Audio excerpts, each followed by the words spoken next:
This is another poetry video for the freshmen. This week we're going to be working on personification, which you're probably familiar with, but we're going to try to go into it a little bit more deeply than perhaps you've done before and look at some of the different kinds of personification. So first, you want to maybe stop and start so you can write some of these definitions and examples down on your own worksheet. So make sure you're all set up for that. Personification is the assigning of human traits to things, colors, qualities, ideas, concepts, and so you can put that onto your worksheet. There's a couple different kinds of ways that personification is used. So, one, we can use verbs that are normally associated with human actions. Use verbs that name human actions. So my examples, I have a couple of different ones, come from that book of poetry I was telling you about how to write poetry, which is right here, in case you want to get it online. It is called Writing Poetry from Shelley Tucker. Cats tango in the streets. Tango, a type of dance, is usually associated with people and not cats.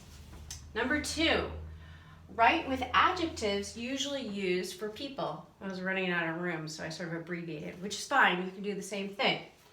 The embarrassed clock covered its face with his hands. You can just put the embarrassed clock for the purpose of your example. So again, adjectives, something that describes perhaps a particular noun. So you're going to think about adjectives that are usually used for humans. Number three, we can use personification to refer to objects and things with personal pronouns. Now you have to go and remember what type of speech that is. I have some examples on your worksheet. I called out to the moon and she waved. So I have my little moon, she's waving back at me. So if we are using personal pronouns, that's she is the personal pronoun here. Number four, we can give things, objects, concepts, human body parts. So in this example, the tree stretched his legs or its legs. And then the last one, which is a little more involved and kind of fun, if you decide to do a little more with this, is construct an entire personality for an object or idea or whatever, what have you. So we might take, one of the examples is a penny. So you might think about, what if Penny was conscious? What is the story the penny has to tell? Where has it been? These are the kinds of things that you can use in your own writing to liven it up, whether it's poetry or it's prose. And then in 1 minute, I'm going to show you some more examples. So some examples that go on the rest of your pages in your packet. These correspond to the different exercises you are required to do, although if you look carefully in each of those grids, you only have to complete 5. So you can pick which ones that you want to do if you don't want to do all of them or if you're pressed for time. So the first one on the first page, you are asked to include some verbs. Remember, verbs that are used normally for human actions. And this is where you have to write down or type in my example. The first one is moon, and I chose the word kissed afterwards. And this actually is a story from when I was very, very small, and there was a round window in my bedroom as a really little kid, like maybe 3, and one of my uncles had come in to wish me a good night, and he had asked me if I wanted the window open so the moon could come in and kiss me goodnight. As a 3 or 4-year-old, that sounded terrifying, so I did not want the window open. But that was a little bit of a little background story for you.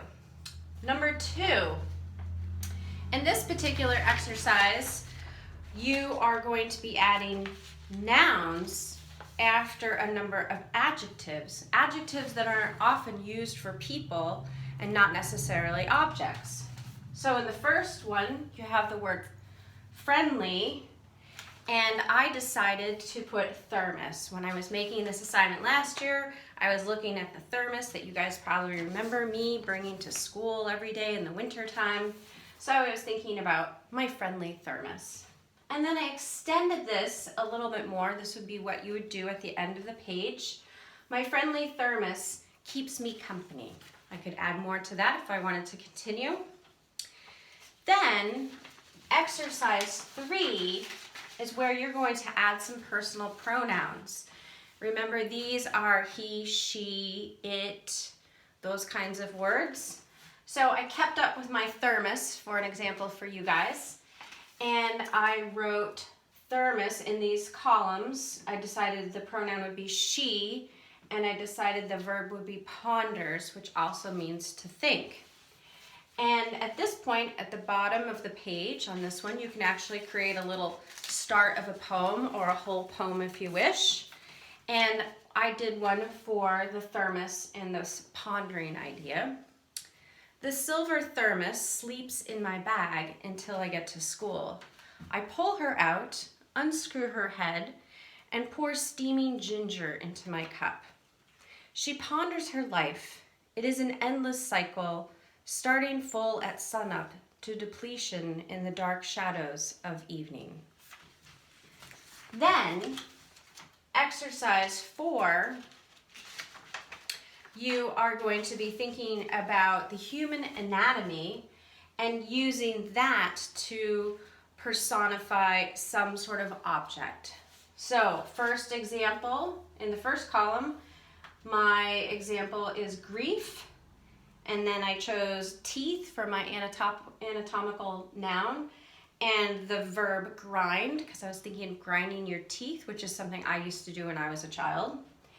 And then the extended sentence I decided upon was grief grinds his teeth at night.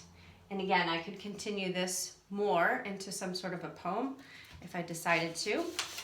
And on the last page, I don't have an example up here for this one because this is the more of an extended exercise where you give a thing a whole personality. You'll see when you look at that particular part of the worksheet, there's groups of words. There are human emotions, there are scents, there are words of nature. Now you could pick your own, you don't have to use this list, but you only need to pick one from one of those lists. There's 5 different lists. You just need to pick one and then give that item a whole personality. If it was my thermos, I might think about what friends does my thermos have? Is it friendly with a particular book that's in my book bag? Does it have enemies? And where does it live when it's not at work with me? Those are the kinds of things you can be thinking of.